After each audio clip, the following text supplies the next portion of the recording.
example one here. I'm just about to turn on the recording here, and away we go. So let's go ahead and just get started right away here.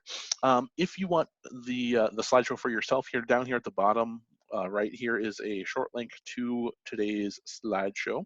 I didn't have one for our morning or our earlier session on Pear Deck. I really didn't need one, but we have one here for our session here on Edpuzzle. So it's bit.ly/capital E Edpuzzle 109. And that'll get you the slideshow for today. Again, if you just came in here and if this is your first time using Zoom, if you're stuck in full screen, press escape on your keyboard. That'll get you out of full screen. Your mute and unmute and stop and start video are on your bottom left corner of the Zoom window. If you minimize the Zoom window, it'll show up as a tiny little window like this. And you can hover over it and click on the green arrow to make it big screen again. If you need to raise your hand, you can go under the participants menu and then click on raise hand. For our purposes here, you can just unmute yourself or type in the chat, which is also at the bottom of your screen there. If you have any questions, feel free to interrupt. That's totally fine. Other than that, let's go ahead and get rolling here. All right, so for our next hour here, we'll talk about Edpuzzle. We'll go into what is Edpuzzle. I'll give you guys a little bit of time to go through the little example video. So again, I recommend going to this link down here. So bit.ly/capital E Edpuzzle 109. And then there's a few links in here that I'll have you guys click for me.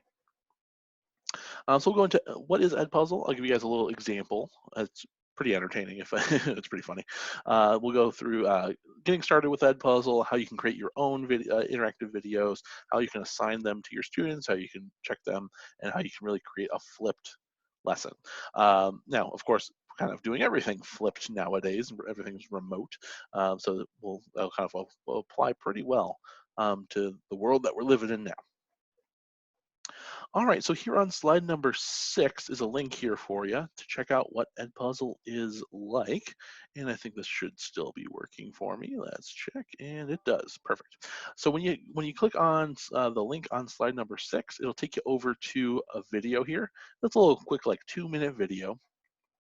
And go ahead and click play on the video, and you'll have a couple of little built-in questions here in a little goofy video for you. All right, so let's take a couple of minutes here, and again, on slide number 6, go ahead and click on that link, and it'll take you over to a little video quiz, and go ahead and watch that video and answer those questions as they come in.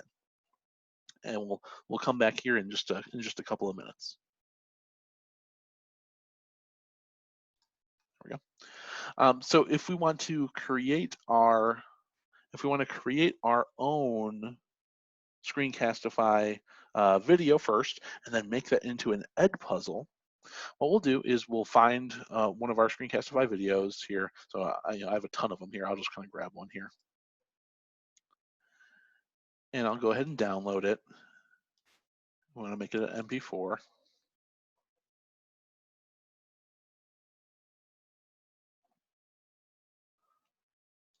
It'll show up. All right, and we'll download that. And now this MP4, this video file, is sitting on my computer. I need to upload it into Edpuzzle.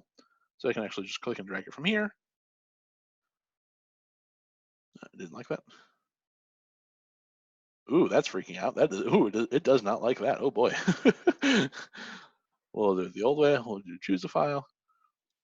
It'll be my downloads. And we'll do open it up from there. Oh, it did do it from before. Oh well. And then in our My Content, it's going to show up at the bottom of the list. So now here I reached my limit here for my free 20 videos. So somebody asked before, can you just delete your old stuff to make room? You absolutely can. So I'll delete some of this old stuff here that I don't need. And for all those, delete all those.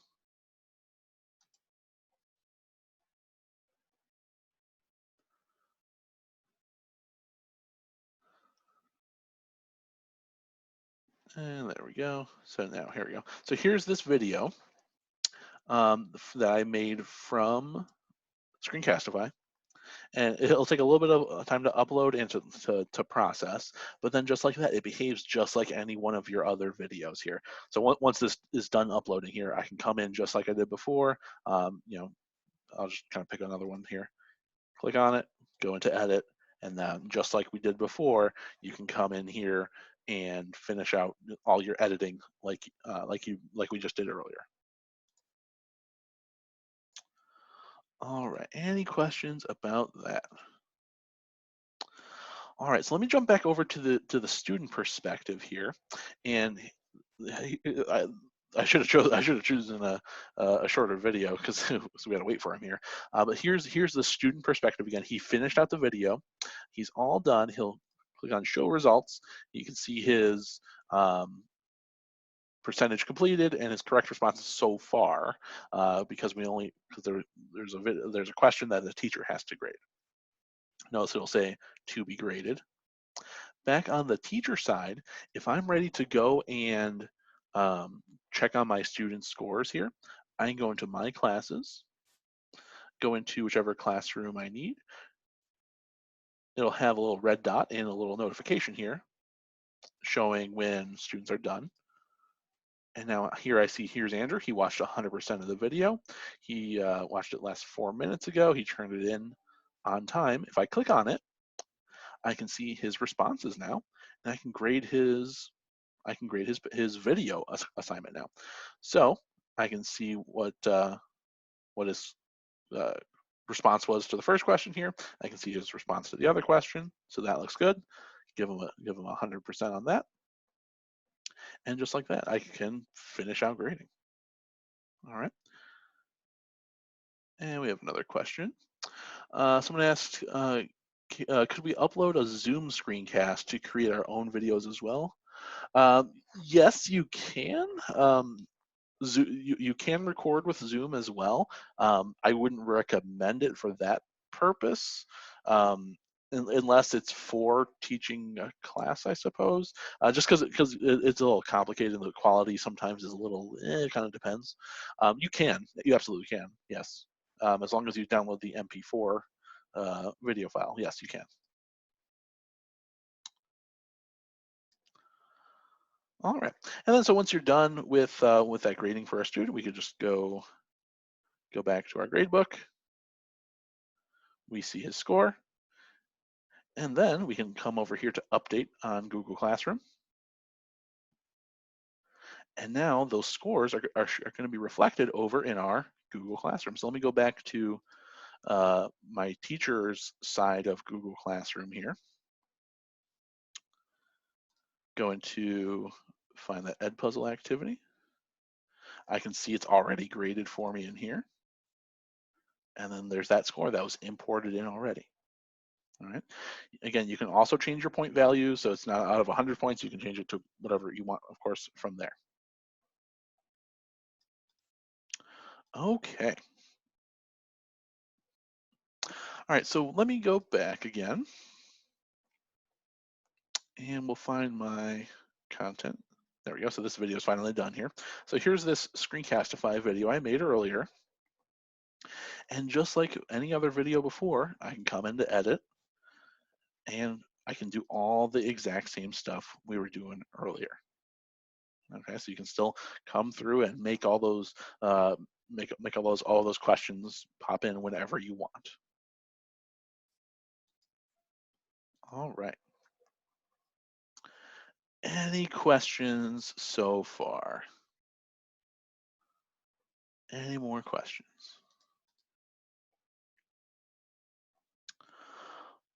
All right. So Edpuzzle rather, Screencastify. Edpuzzle is actually relatively easy to use. It just comes down to a matter of knowing how to use it. It's not terribly complicated. All you really have to do is find a video that you like, make a quiz out of it, and assign it to your students. That's pretty much all you have to do. So it's not too bad. Let me see in my chat here. Somebody asked a question. Can we do this with a YouTube video that we find? Absolutely, you can. Let me show you that in just a second. So we ran through assigning the video and grading and tracking. So for ideas for usage here, this is what I'll kind of bring in that YouTube question here. So this is Edpuzzle could of course be really, really good for traditional in-class instruction, where you can use it for introductions to lessons, using it for flipped instruction, where you're doing more of your direct instruction via these videos, and then you save more of your in-class time for more like hands-on collaborative like activities. It's really good for station rotations. Maybe students create their own videos and add questions. They have to sign up for a teacher account, but they can still do that. They can include links and images in the question section to make a whole like complete assignment as well. Now, um, if you have like a favorite YouTube video that you always show in class that you want to use in Edpuzzle here, a couple things you can do. Like I mentioned, you can just come up to the search box up in the top. Whenever you're in Edpuzzle, that search box is always going to be up here at the top. And you can just search for whatever you want. So like I always like the crash course. I always like those crash course videos. So you can pretty much search for anything that you want to kind of have them in their different sections, and you can find a bunch of stuff. Or if you already have it like saved into your YouTube account, so like if you found like a video that you really like, it's already here on YouTube. So if I want to take this video here, what I can do is I can copy the video's link and come in here once it loads for me, and we can just copy this link up here, copy the link to the video, come back into Edpuzzle, and just paste that link inside, and it goes straight to that video. Okay, so if you have a YouTube video that you already, again, you just use all the time and you just want to make an Edpuzzle out of it, just grab the link that goes right to the video, drop it into the search bar in Edpuzzle, and it's going to be right here for us. And just like before, we can come in here and cut it up if we need to, do a voiceover if we need to, and then start sprinkling in those questions. Good question. All right. So now the rest of our time here is pretty much open up for you guys. So start thinking about. I mean, traditionally I teach this session here in person when we don't have a pandemic happening. So we can talk about how to create a flipped lesson. So maybe use Edpuzzle to create a video quiz that introduces students to something new. Remember, this is the kind of thing that students would typically do as homework, but it can be something that use for your direct instruction instead. It'll be interesting to be able to take, your traditional lectures or note sections and then turn them into Edpuzzles instead. So this is something you can really combine Edpuzzle with something like Screencastify, or if you want to combine it with a Zoom recording as well. This is a great way to make a lot more interactive and engaging direct instruction. All right, as a couple of examples here on slide number 13, there's a couple of examples here.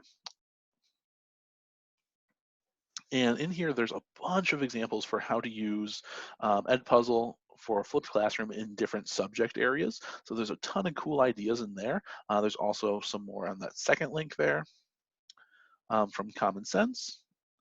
If you guys never been to commonsense.org, I always tell people to check it out. It's such a good website with so much good stuff for teachers to use. And there's just tons of ideas here from other teachers and comments and everything for you guys to check out. All right, so there is our to-do list from the beginning. So we looked at what Edpuzzle is, how to get started. We kind of played around with it a little bit, how you can create your own Edpuzzle, whether it's from one of your favorite YouTube videos that you use all the time, whether it's something that's already in Edpuzzle that you can then edit and play around with, or something that you want to completely make from scratch. You can make an Edpuzzle out of whatever you want. Then we looked at how to assign it to your students, and then how to grade it, and give it back, and so we can take that grade and go and put it into our Google Classroom.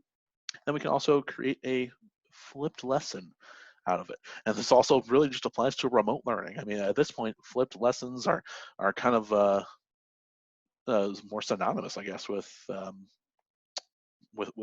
distance learning. So that pretty much brings us down to the end here. If you guys have more questions, if you want to hang out a little bit and play around in Edpuzzle and hang out in here in the Zoom here for more questions, feel free to do so. Other than that, on the last slide, there's a link for a quick survey if you're so inclined, and also the link to our training website for more trainings that are coming up in the coming weeks here. Basically, we have every Wednesday we have webinars during the pandemic here. So if you have more questions, feel free to hang out. The training.neonet.org website, I don't know why that's not loading for me. We'll have more trainings for you guys. Also keep an eye on your emails. I send updates to your guys' principals and tech directors and curriculum directors for updates. Other than that, if you guys have any questions, feel free to unmute yourself and ask away or type in the chat. And other than that, I'll see you guys next time. Thanks so much for coming.